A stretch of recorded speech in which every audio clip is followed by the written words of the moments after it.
많이 쓰시는 네. 사업 방식이 되는 거죠, 그죠? 그 업력도 길어요. 여기는 아마 8년 정도 됐고 오, 굉장히 오래되셨네요. 도화설이면 1년 조금 넘었고. 아, 네. 알겠습니다. 네. 그다음 말씀드리고 싶은 것은 이제 포인트 오브 뷰. 여기는 뭐 네. 워낙에 유명한 어른을 데니까. 위한 문구점이라고 썼는데 네. 보시는 것처럼 문방구가 아닌 음. 편집샵 같은 느낌의 그렇죠. 문구점이라고 보시면 되고요. 네네.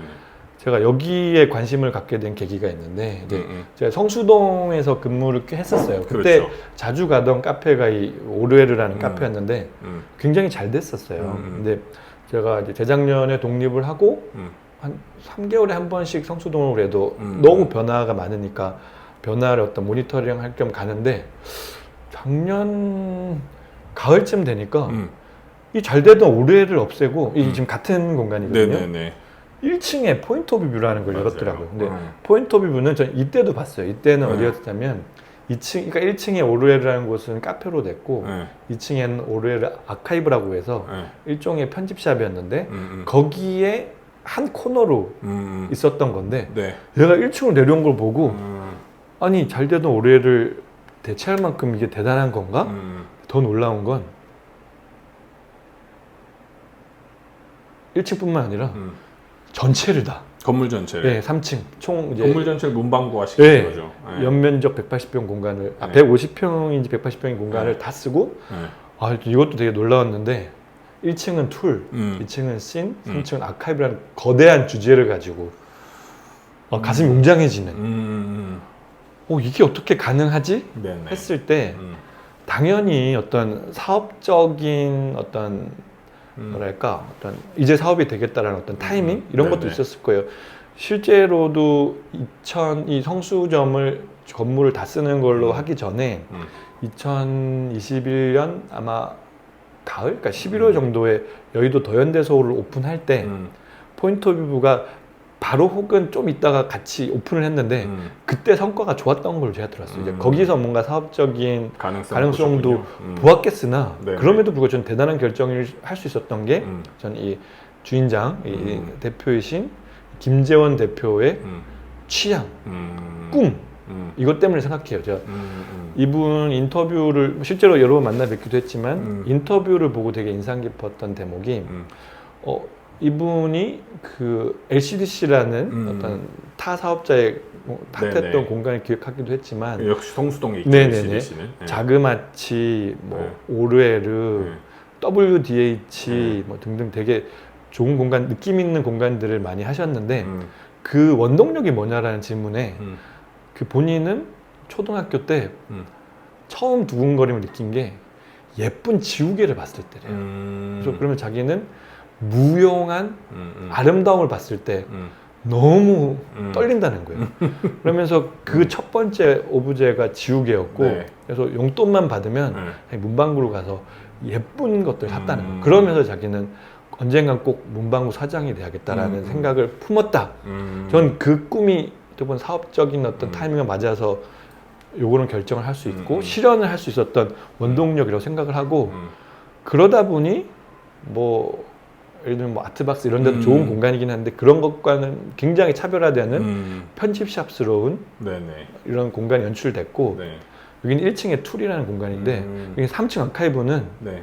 공간적인 관점에서 저는 굉장히 이분의 취향과 이 네네. 느낌이 살아났다고 생각하는데 이분이 여기서 구현하고 싶었던 느낌은 예전 외할머니 때 길이에요.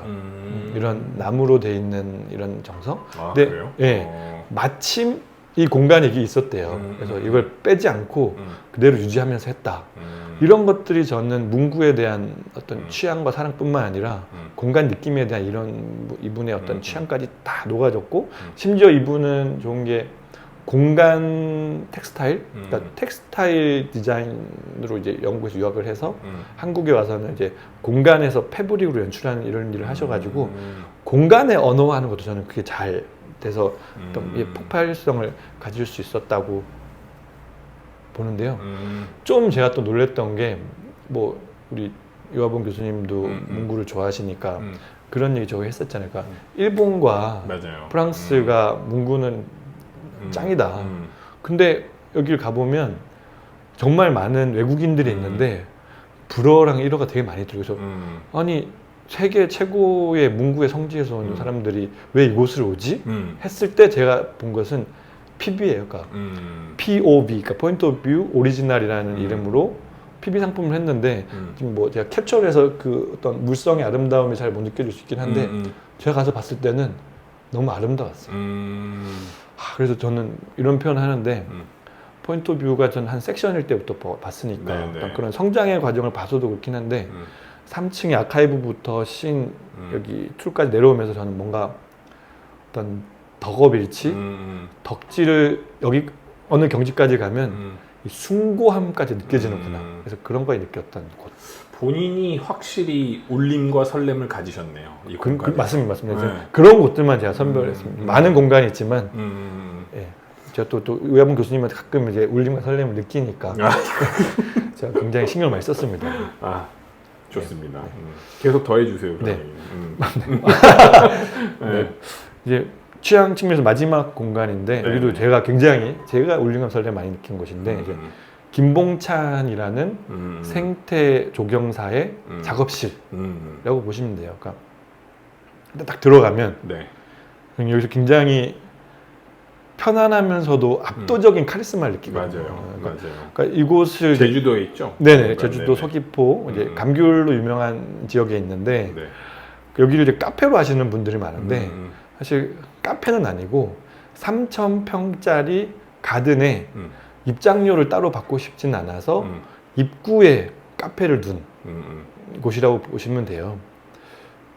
그래서 여기는 또 이제 취향이다 보니까 사람이 나왔죠. 이제 김봉찬이라는 어떻게 보면 국내에서 유일한지는 제가 잘 모르겠는데 아무튼 현재 가장 주목받는 생태 조경사가 연로한 이제 부모님의 감귤 농장밭을 물려받아서 본인의 생태 조경 작업실이자 쇼룸으로 만든 곳이다라고 보시면 되고요. 그 생태 조경이라는 게 되게 낯서실 거예요. 저도 뭐 정확히 이해하는 건 아닌데 이제 저도 여러 번 뵙고 설명도 들었는데 가장 와닿았던 것은 이런 비유였어요. 그러니까 자기한테는 잡초가 없다.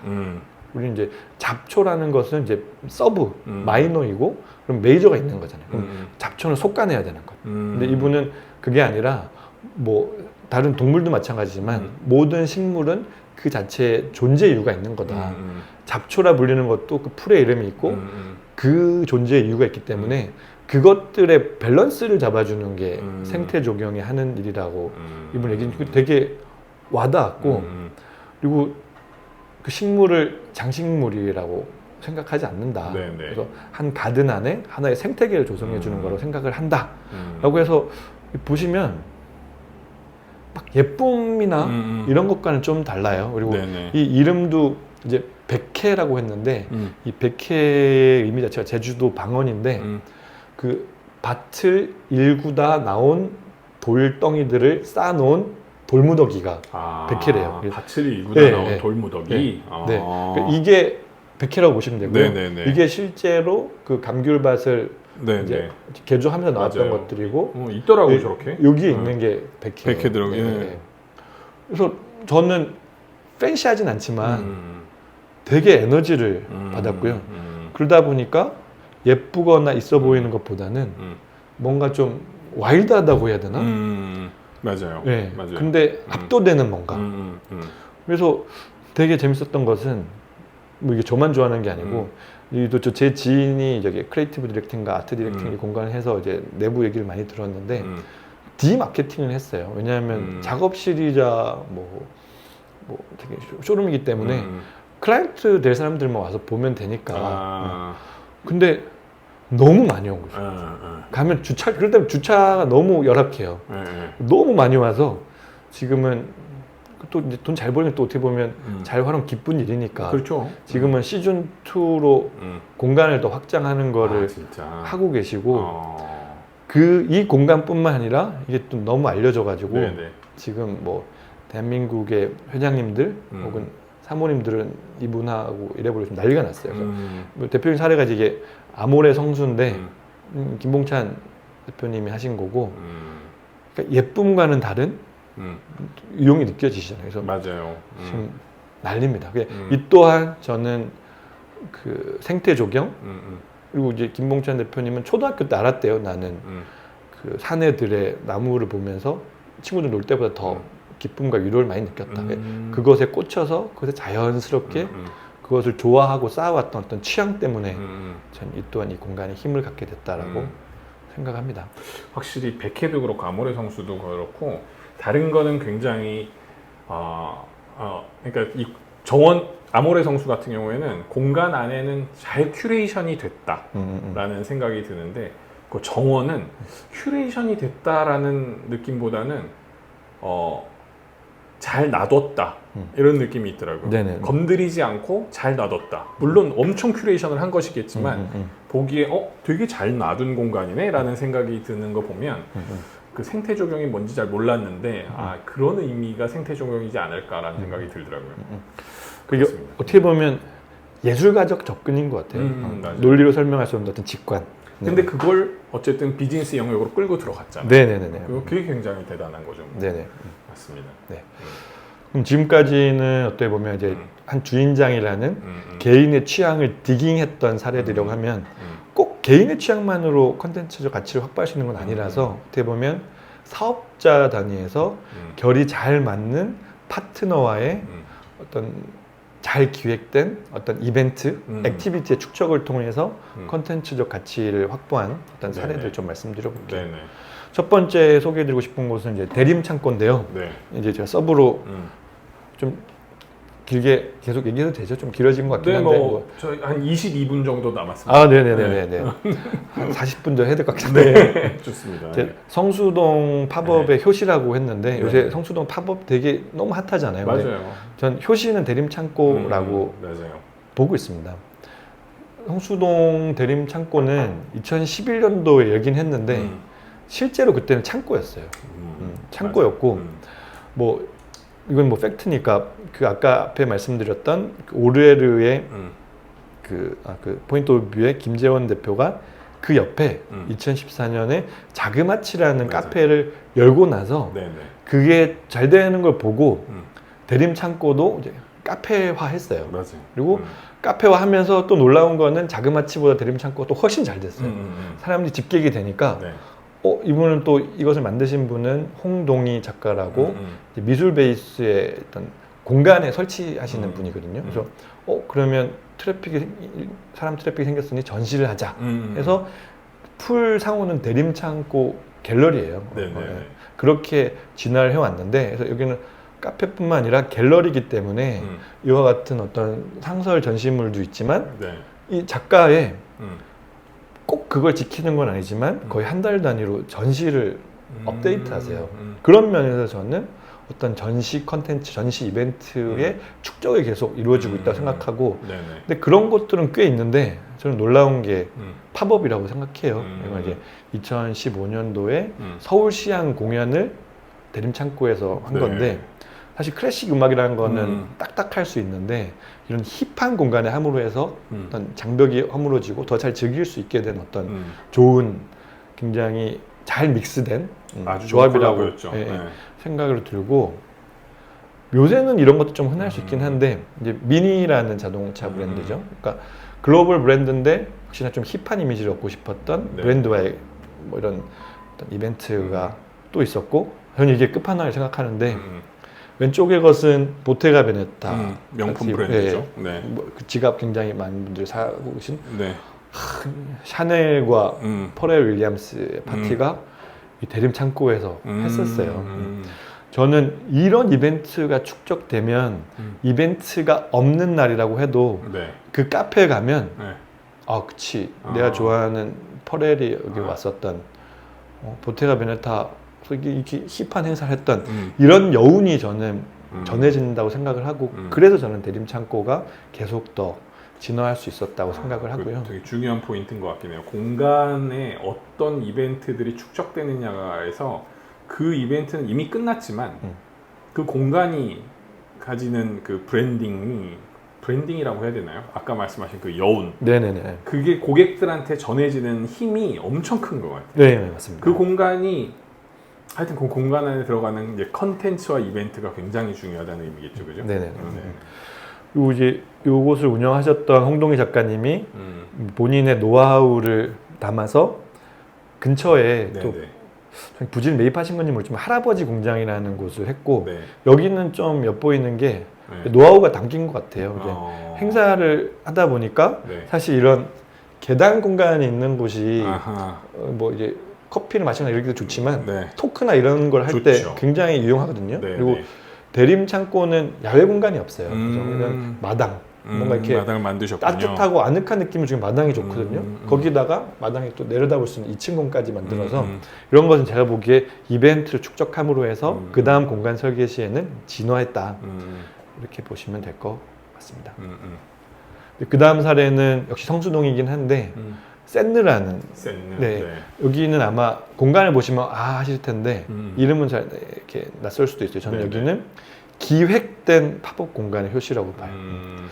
저는 그 대림 창고는 약간은 운 좋게 풀린 케이스라고 봐요. 그러니까 정말 창고처럼 쓰다가 자그마치가 되는 곳을 보면서 카페로 해서 잘 됐고 그리고 마침 럭셔리 브랜드나 어떤 글로벌 브랜드들이 힙한 이미지를 얻고 싶은 마음이 들었는데 대림 창고는 행사하기 좋은 직육면체 반듯한 큰 공간이었는데 보통 빈티지한 힙한 감성이 있어서 잘 마주쳤던 그러니까 적극적으로 영업하지 않았어요. 그런 공간이라고 하면 샌느라는 곳은 저는 처음부터 지금은 평소에는 1층에 이제 카페로 하고 카페죠. 2층은 네. 편집샵처럼 운영을 하는데 편집샵이자 갤러리처럼 운영하는데 처음부터 팝업을 고려해서 만든 곳이라고 듣기도 했고 그런 게 느껴지는 공간이에요. 사실 아까 봤던 대림창고 같은 경우는 내부만 변하는데 네. 여기는 팝업을 하면 일단 외부부터 다 바뀌어요. 요새 그 디오르에서 엄청난 규모의 팝업 스토어를 성수동에서 지금 지었죠. 마치 상설 매장처럼 하잖아요. 네. 그 전에 여기서 먼저 했었어요. 팝업을 했고 그렇군요. 아마도 여기서의 어떤 데이터를 가지고 네네. 그 의사결정이 최종 완결되지 않았을까 싶고요. 아케인이라는 게임인데 아예 다 좀 딴 데인 줄 알았어요. 그리고 어떤 같이 협업하는 파트너의 다양성 측면에서 저는 사실 뉴진스를 더 좋아하긴 하지만 르세라핌이라는 네네. 굉장히 핫한 아이돌의 팝업 공간으로 활용됐고 뭐 이 세 가지 사례밖에 안 가져왔지만 이제 다양성의 측면에서 대표적인 것만 했지만 50건이 넘는 기획 네, 네. 팝업이 2019년 말에 코로나 직전에 오픈하고 네. 코로나를 코로나를 정면으로 때려 맞은 곳인데 그때 굉장히 그렇게 많이 끌어왔었던 곳이고 그 이유가 저는 아까 대림창고와 달리 처음부터 기획했던 그러니까 2019년은 굉장히 성수가 네네. 이미 핫할 때라서 네네, 그렇죠.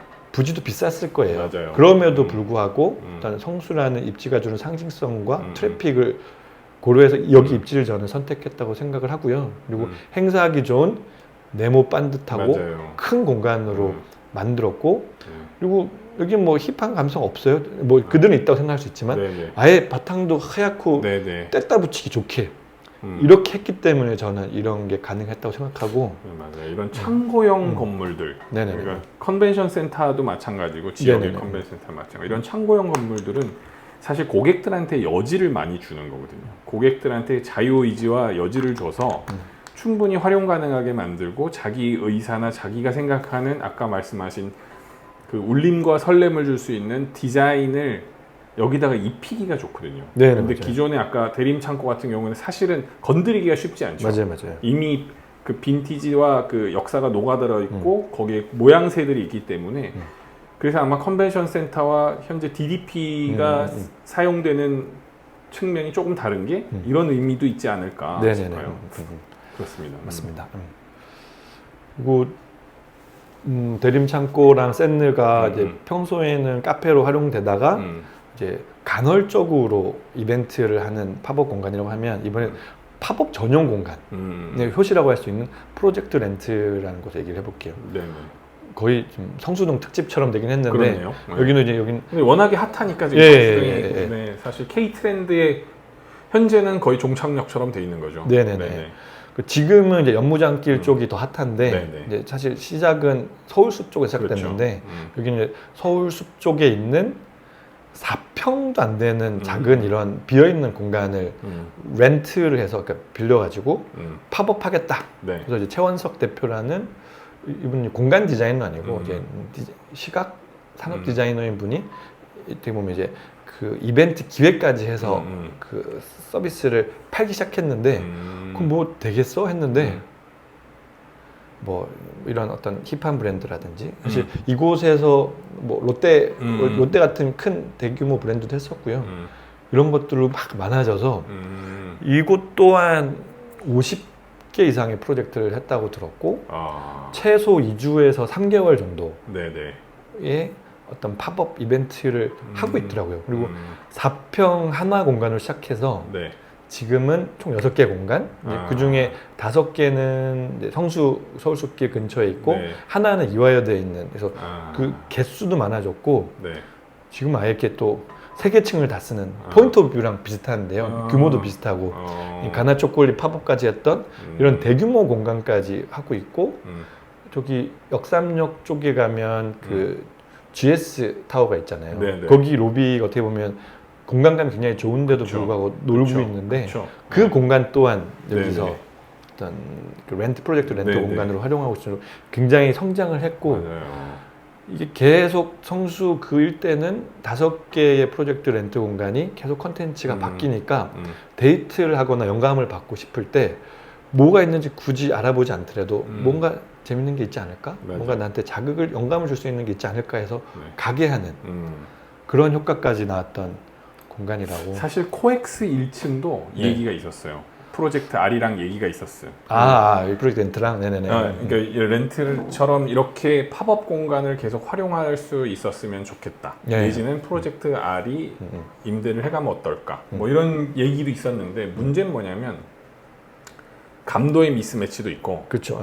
그 다음에 이게 잘 되는 이유는 제가 생각할 때는 팝업도 팝업 공간으로서 잘 되지만 아까 최초에 말씀하셨던 것처럼 대표님이 이벤트 기획까지 맞습니다. 예. 패키지로 했기 때문에 네네. 그 몇 가지의 베스트 프랙티스들이 네네. 영향을 미쳤다고 생각하는데 그러려면 이제 그 인력만이 또 필요했던 거죠. 네네네네. 그러니까 컨벤션 센터들도 근데 이제 물론 감도의 차이는 있지만 이렇게 힙한 브랜드 아니고서도 충분히 이제 팝업화 시킬 수 있는 컨텐츠들이 충분히 있거든요. 네네네. 그리고 어떻게 보면 컨텐츠가 공간의 이미지를 바꿀 수도 있기 때문에 컨벤션 센터들이나 어떤 이런 뭐 공간들도 시도해볼 만한 이야기이지 않을까라는 생각도 들어요. 네네. 좋습니다. 네. 그래서 이벤트 축적 관점에서 이제 3가지 얘기를 드렸고요. 사실 제일 좋은 건 취향도 축적되고 이벤트 축적되면 제일 좋아요. 그래서 그렇죠. 마지막으로 사례 하나 말씀드릴 텐데 너무 제가 지금까지 남의 얘기만 한 것 같아서 그렇지. 맞아요. 뭐 떠난 회사긴 하지만 네네. 뭐 전 여친이긴 하지만 그래도 제 얘기를 좀 드리면 네네. 좋을 것 같아서 마지막으로 이제 제가 했던 얘기를 좀 드릴 텐데 네. 이렇게 생긴 곳이었어요. 그러니까 이 성산일출봉 제주 네. 동쪽에 위치해서 네. 이렇게 생긴 공간이었는데 네. 그러니까 이게 숙박이 포함되어 있다 보니 대부분의 대중들은 이제 4성급 호텔로만 이해하시는데 네. 실제적인 정체성은 제주기 때문에 숙박을 포함시키긴 했지만 F&B와 액티비티와 어떤 우리가 잘 큐레이션된 굿즈를 파는 네, 편집샵까지 확보된 복합 문화 공간을 지향하는 사업이었었고요. 네. 네. 그러다 보니 3개가 사업의 축이면 네. 이 3개를 통해서 뭐 다른 어떤 마케팅 커뮤니케이션을 통해서 브랜딩을 하지만 여기를 경험한 고객들이 좋은 경험을 하면 거기서 브랜딩이 돼서 굿즈 매출까지 사실 호텔 고객은 사실 호텔로 인식하니까 네. 호텔에서 만든 굿즈가 막 잘 팔리거나 그러진 않잖아요. 그쵸. 근데 그렇게 가는 모델이었다라고 보시면 될 것 같고 특히나 저는 숙박 측면에서 취향의 축적이라는 부분을 추구했었고 액티비티 측면에서 이벤트의 축적이라는 걸 추구했었고 그 얘기를 좀 드려볼게요. 그래서 굿즈 판매로 이어진다는 건 굉장한 로열티의 빌드업인데 네네네. 좀 쉽지 않은 얘기였는데요, 그죠? 네. BEP를 넘기지 못했지만 꽤 의미 있는 성장을 했었고 그건 말씀드릴게요. 네네. 그 처음에 제가 말씀드렸던 것처럼 저희 편집샵도 처음부터 오픈을 했었어요. 네네.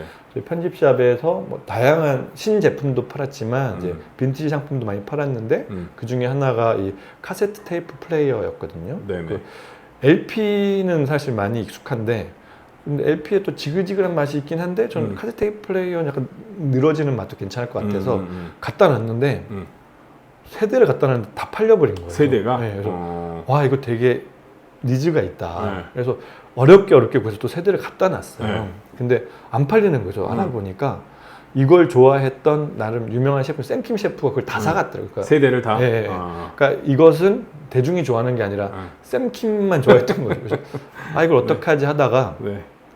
나는 저 감성이 좋으니까 네. 객실에 놔보자. 그리고 안 쓰는 이 불법 녹음한 테이프까지 해서 해서 얘를 카세트 테이프로 컨셉룸으로 팔아보자 했는데 이게 잘 팔리는 거예요. 네네. 이거 괜찮네.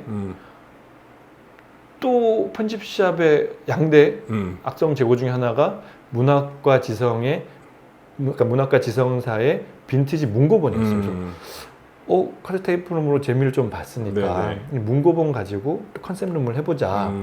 그래서 문학과 지성 출판사에 또 컨택을 해봤어요. 그래서 이렇게 해서 문학과 지성 컨셉룸을 하고 싶습니다. 했더니 책을 이렇게 보내주셨어요. 그래서 문학과 지성 룸이라는 것도 만들게 됐고 문학과 지성 룸을 본 열린 책들에서 또 연락이 왔어요. 출판사에서. 네, 우리도 좀 하고 싶다. 네.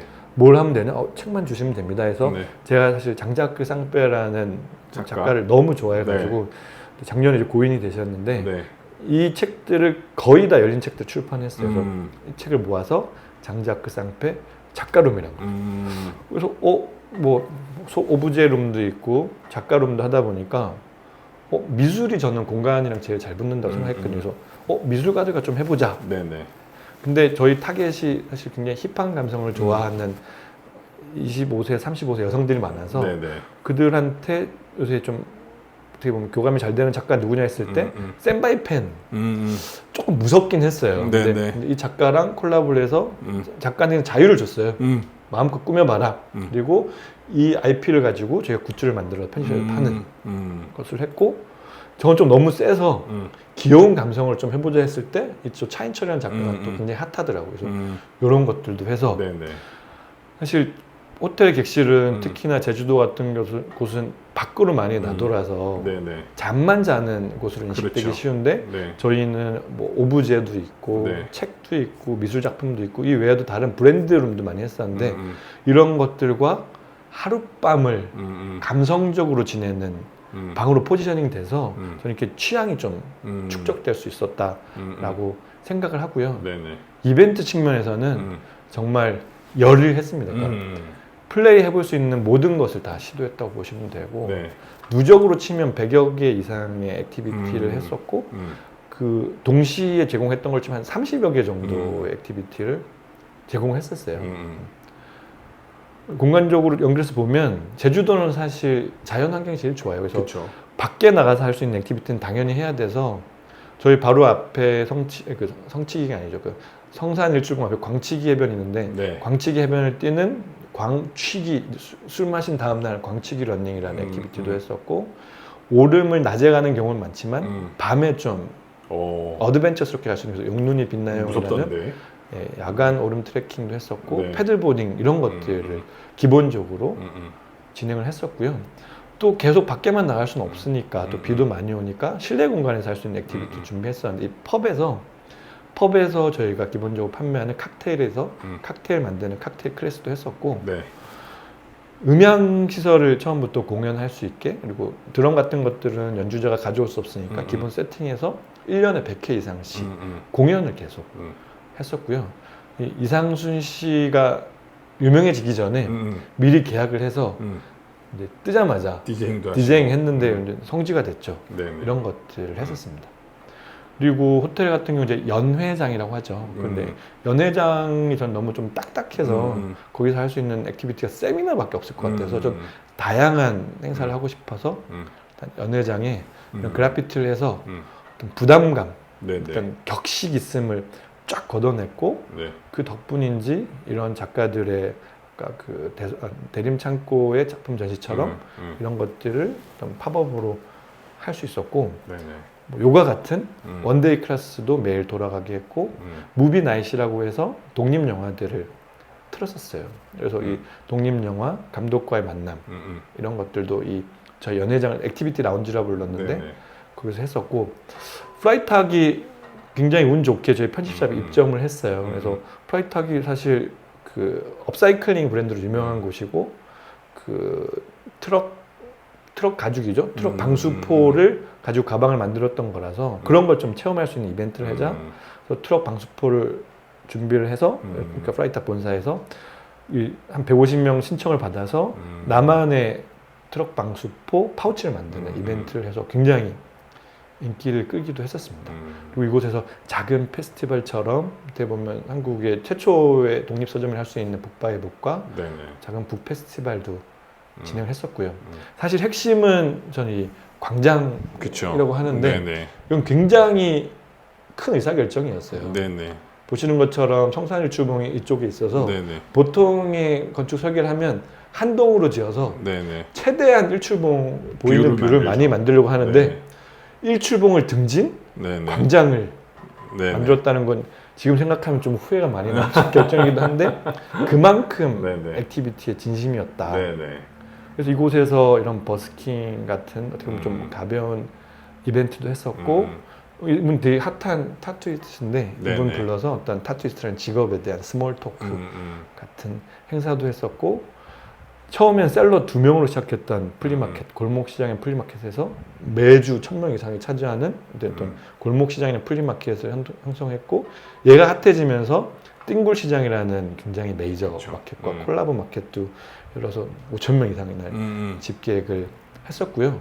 그리고 페스티벌이 좀 많으면 좋겠다. 근데 저희가 듣보잡이니까 처음엔 안 하잖아요. 그래서 직접 돈을 들여서 첫 해는 했어요. 그래서 네. 뮤직 페스티벌, 맥주 페스티벌, DJ 페스티벌 했고 맞아요. 이런 게 1, 2년 쌓이니까 이제 제안이 들어와서 이런 콜라보 형태로 아트 페스티벌, 재즈 페스티벌 이건 광화문 시네마라는 제가 보기엔 굉장히 핫해질 것 같은 인디 레이블인데 이곳과 함께 교수님도 함께 참여했던 영화제 그리고 자전거 페스티벌, 러닝 페스티벌 이런 것들 쭉 해서 역시나 아까 객실의 취향의 축적, 이 광장의 이벤트의 축적을 통해서 여기는 좀 콘텐츠적 가치가 있는 공간이라고 저는 포지셔닝이 됐다고 생각하고 그것의 결과로서 저는 인스타그램과 어떤 꽤 많은 돈을 네네. 인스타그램에 쓰면서 행사를 할 수 있었다고 생각해요. 아까 그 대림창고도 저는 샤넬과의 네네. 행사, 샌느도 디올 같은 그러니까 글로벌하면서 브랜딩과 마케팅의 뭐 진심이고 저는 그 진심이 돈을 얼마나 그 아낌없이 쓰느냐고 생각하는데 그런 데와 하는 게 굉장히 중요하다 생각하는데 상징적으로 저는 인스타그램과 그런 것을 할 수 있었고요. 또 재밌는 현상은 사실 뭐 비교를 한다면 신라 스테이, 그러니까 신라 호텔은 어떤 5성급이라고 신라 스테이가 4성급인데 신라 스테이 같은 곳이 외부 클라이언트의 이벤트 진행을 대행하진 않잖아요. 그렇죠. 근데 저희는 플레이스 캠프 제주라는 곳은 굉장히 액티비티에 강한 곳이라는 소문이 나서 현대산업개발에서 운영하는 용산에 있는 아이파크몰에 리모델링 후 재개관 행사를 좀 해달라 해서 그것을 저희가 대행하기도 했고요.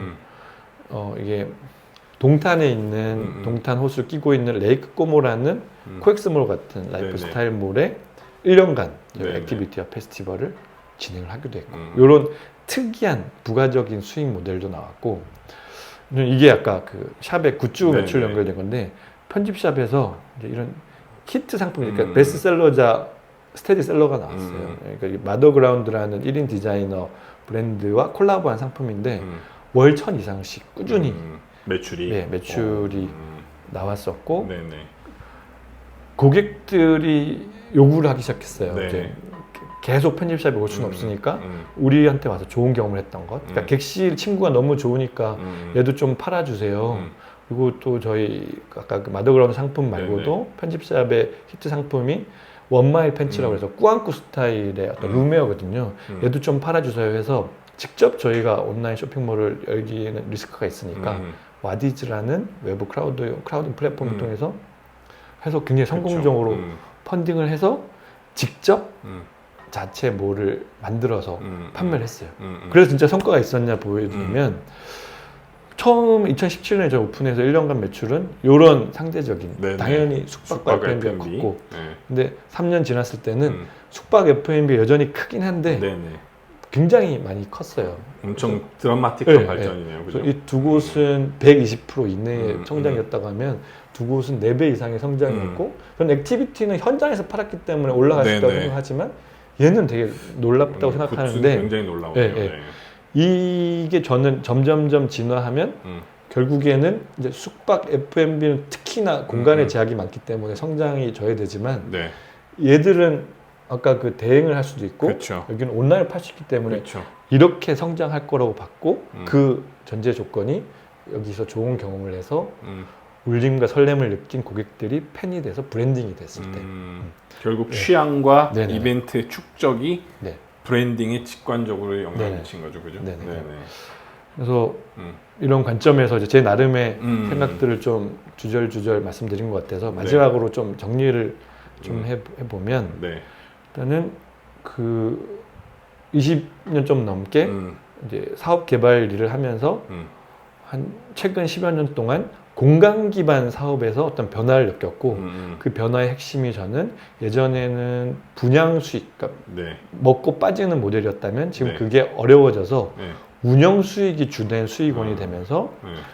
운영자가 어떻게 보면 단순 어떤 매뉴얼리 하던 어떤 부차적인 맞아요. 사업자로 인지되던 곳이 어떤 주축으로 올라서고 네. 기획이 중요해져서 이제는 운영과 기획 역량을 가진 사업자를 중심으로 투자 및 개발, 디자인까지 통합되고 있는 구조다.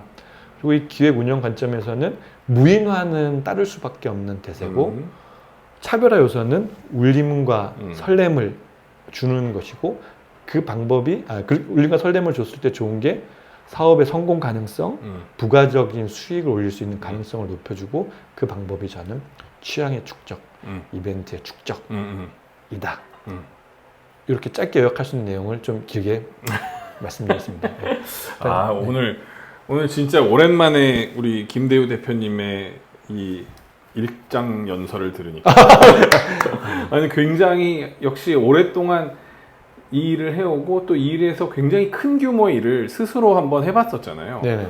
근데 여기서 굉장히 전 중요하다고 생각하는 게 저는 앞으로 우리 쪽 영역도 그렇고 어느 영역이든 간에 아까 중간에 한번 말씀드렸지만 김대우 대표님은 제주도의 플레이스 캠프라는 공간에 진짜 히든 프로듀서이자 메인 오퍼레이터로 일을 하셨던 부분인 거고 이게 전시 컨벤션 영역이나 저희 이벤트 영역에서도 이 프로듀서적 역량이 굉장히 중요한 시간이 오고 있거든요.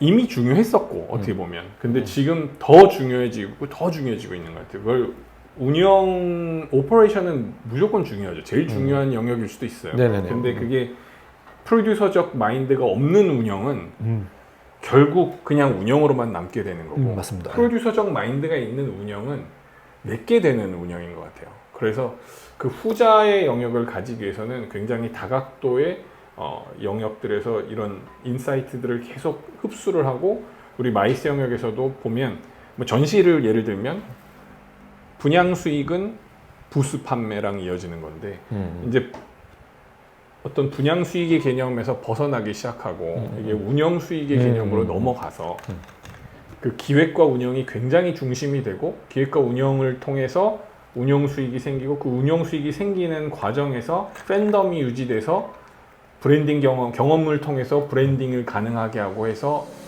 계속 서스테인하게 비즈니스를 영위하게 만드는 거.